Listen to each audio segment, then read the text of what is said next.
Hallelujah! সবাইকে জয় যিশু। ঈশ্বরের গৌরব হোক। তো আমরা প্রার্থনাতে যাব। রোজ যেমন আশীর্বাদে বাক্য আসছে, আশীর্বাদে প্রার্থনা আসছে। আজকে পিতা নিয়ে আসছে। সমস্ত YouTube, Facebook এ যে ফ্যামিলি সবার জন্য প্রার্থনা যাবে। নতুন কি পুরানো সবার জন্য প্রার্থনা যাবে। হালেলুয়া! প্রভু স্তুতি। সর্বশক্তিমান ঈশ্বর পিতা তোর মহানামে ধন্যবাদ করি পিতা, স্বর্গপিতা সিংহাসন পিতৃ পাদবীর যে সকল সন্তান যে ইউটিউব ফেসবুকে রোজ যারা আশীর্বাদে বাক্য জুড়বে থেকে আজকে যে জুড়তে পেরেছি পিতা গো, তোমাকে অসংখ্য ধন্যবাদ করি পিতা। তাদের মধ্যে পজিটিভ শিক্ষা তুমি দাও পিতা গো। দেশ বিদেশের মধ্যে যারা গভর্নমেন্ট জবের মধ্যে কাজের মধ্যে রয়েছে তাদের জন্য প্রার্থনা কভার করে তাদেরকে সুরক্ষিত রাখো পিতা গো। বিশেষ করে ভারতবর্ষের বিভিন্ন প্রান্তে যারা শুনছে দেশ বিদেশ মধ্যে তাদের জন্য প্রার্থনা করছি এবং দেশ বিদেশের মধ্যে যে সকল সন্তান আছে তাদের জন্য প্রার্থনা করছি পিতা। বিদেশের মধ্যে যে সকল সন্তান যে দেশের মধ্যে রয়েছে তাদের জন্য প্রার্থনা কভার করে পিতা।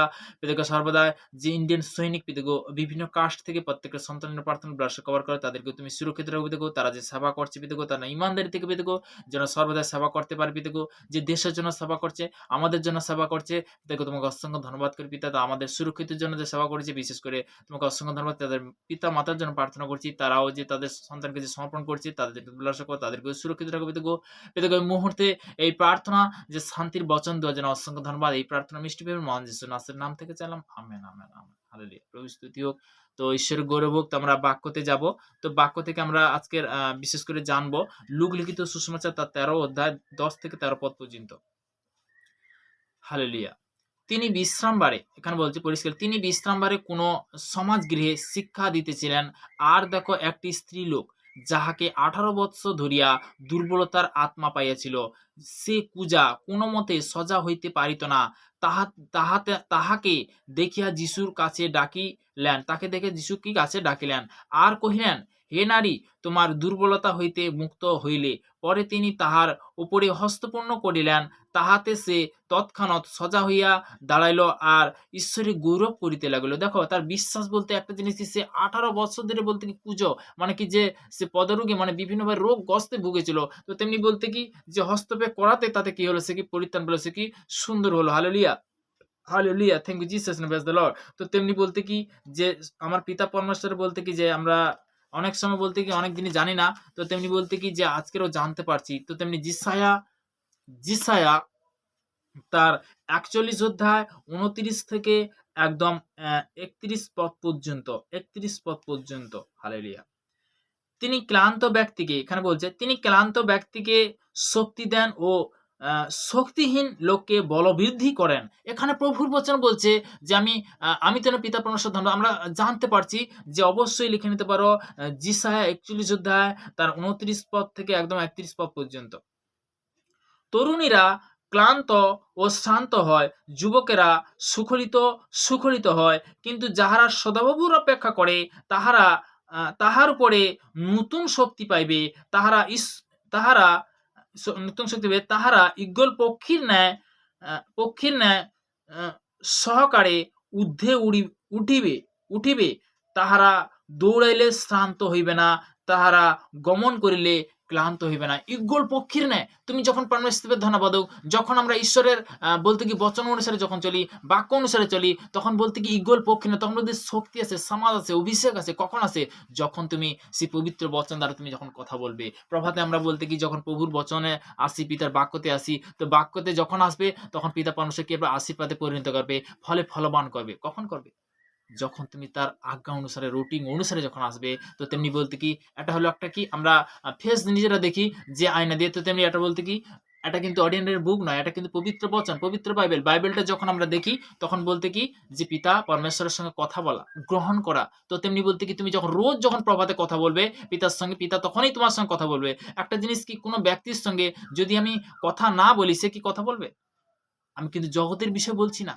তো তেমনি বলতে কি যে সর্বদা পবিত্র বচন বলতে কি যে পজিটিভের শিক্ষা, সে পজিটিভের শিক্ষা তোমাকে গ্রহণ করার পরে তারপরে কি করতে হবে? পিতার সঙ্গে এটা বলতে মিলমিলাপ, পিতার সঙ্গে কি মিলমিলাপ, পবিত্র সব মানে প্রভাতে বিশেষ করে যখন তুমি অঙ্গীকার করবে তখন বলতে কি তোমার মধ্যে শক্তি সেই সমাধ অভিষেক আছে। হালেলুয়া, প্রভু স্তুতি হোক, ঈশ্বরের সন্তানরা। তো তেমনি বলতে কি যোহন লিখিত সুসমাচার তার 14 অধ্যায় 27 পদে কি বলছে যে শান্তি আমি তোমাদের কাছে রেখে যেতেছি, আমারই শান্তি তোমার দান করেছি। জগৎ যেরূপ দান করে আমি সেরূপ দান করি না, তোমাদের হৃদয়ে উদ্বিগ্ন না হোক, ভীত না হোক। তো শান্তির জন্য আমরা কোথায় গিয়েছি। তো তেমনি বলতে কি আমার জীবনে আমার লাইফে সত্যি কত কবিরাজ, কত তান্ত্রিক, কত মন্দির, কত কত জায়গায় গেছি, কিন্তু আজকে জীবিত ঈশ্বরকে পেয়েছি। হালেলুয়া, প্রভু স্তুতি হোক। যে বিশ্বাস করে সে অনন্ত জীবন পায়। যে বিশ্বাস করে, বিশ্বাসটা সবথেকে বড় জিনিস। হালেলুয়া, ঈশ্বরের সন্তানরা। তো তেমনি বলতে গিয়ে আজকের যে আমি বলছি না যে হ্যাঁ তুমি যিশুর কাছে এলে ভালো হবে, তোমাকে মেন জিনিস কি বিশ্বাস করতে হবে। মনের মধ্যে তাকে কি করতে হবে, বিরাজমান করতে হবে যে হ্যাঁ যেমন মন মন্দির ঈশ্বর আছে, তো তেমনি যিশুর নামে পরিত্রাণ আছে আমরা শুনেছি। তো তেমনি বলতে কি যে আমরা যিশু কিন্তু কিন্তু ভালো মানুষের জন্য আসছে, সে কিন্তু পাপীদের জন্য আসছে। এটা হলো ঘোর কলি। তো তেমনি বলতে কি যে সত্যি পাপে মগ্ন হয়ে গেছে দেশটা।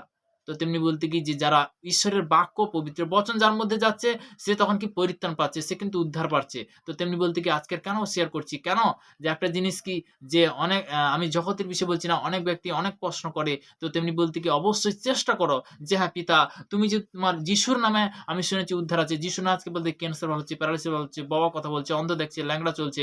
তো তেমনি বলতে কি যখন আমরা উপকার পাই, উপকারের পরে যখন যদি উল্টা কাজ করি, যদি ঘৃণিত কাজ করি, তখন পিতা কষ্ট পায়। ঘৃণিত কাজ যেন আমরা না করি। একটা যেকোনো মা, যেকোনো বাবা, তো তেমনি যদি আমি যদি নেশা করি, তো তেমনি বলতে কি বাবা-মা কষ্ট পায়নি? তো তেমনি স্বয়ং যে সৃষ্টিকর্তা মালিক, যে সে চায় যে আমার সেবা করো, আমার কাছে আসো। তো তেমনি বলতে কি যে বাপ একটাই হয়, দ্বিতীয় নয়। তো তেমনি বলতে কি যে সর্বদা যাকে আমি গ্রহণ করেছি, যে আমাকে অনন্ত জীবন দিয়েছে, তো তেমনি বলতে কি তার কাছে আমি আসবো। তো পিতার বাক্য দ্বারা কিন্তু প্রভুর বচন বলেছে, আমি বাক্য দ্বারা যাচ্ছি যে বিশেষ করে মথি লিখিত সুসমাচার তার ৪ অধ্যায় ১০ পদে প্রভুর বচন কি বলছে? আমরা বাক্যতে যাব। প্রভুর বচন কি বলছে? হালেলুয়া! প্রভু স্তুতিও। তেমনি বচন অনুসারে যখন আমরা চলবো, তখনই বলতে কি আমরা জানতে পারবো যে বাক্য কি বলছে। তো আদিতে বাক্য ছিল, বাক্য পিতা পরমেশ্বর সৃষ্টি করেছিল, সেই বচন অনুসারে আজকে আমি শেয়ার করছি। তো তেমনি ৪ অধ্যায় তার ১০ পদে, ৪ অধ্যায় ১০ পদে পিতার বাক্য কি বলছে? হালেলুয়া! প্রভু স্তুতি হোক। ৪ অধ্যায় ১০ পদ। তখন যিশু কহিলেন, ৪০ দিন বলতে কি যখন ফাস্টিং থাকার পরে, ৪০ দিন বলতে কি সে পরীক্ষার পরে, দূর হ শয়তান, কেননা লেখা আছে তোমার ঈশ্বর সদাপ্রভুকে প্রণাম করিবে, কেবল তাহারই আরাধনা করিবে। তখন দিয়াবল তাহাকে ছাড়িয়া গেল। আর দেখো দূতগণ কাছে এসে তার পরিচর্যা করিতে লাগিল। ১০ পরিষ্কার লেখা আছে, মথি লিখিত সুসমাচার তার ৪ অধ্যায় ১০ পদে। তো তেমনি বলতে কি যে যেরকম পিতার কাছে সেবা করবে, যে যেরকম পিতার কাছে চাহাত করবে, সে ততই কি পাবে?